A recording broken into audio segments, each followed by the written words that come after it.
presenting an article that highlights a number of cases where children with the most severe form of spina bifida, with the myelomeningocele, that can have potential impact on the brain and development of hydrocephalus, were successfully treated with a prenatal closure with in-utero repair of the myelomeningocele.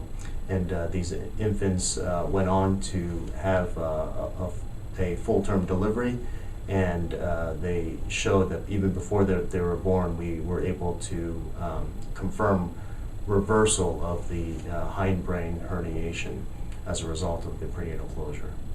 Yes, and this is something that we're exploring here in Mayo Clinic.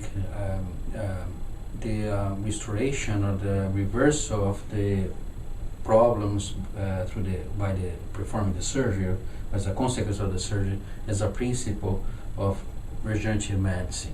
This video content is copyrighted by Mayo Foundation for Medical Education and Research.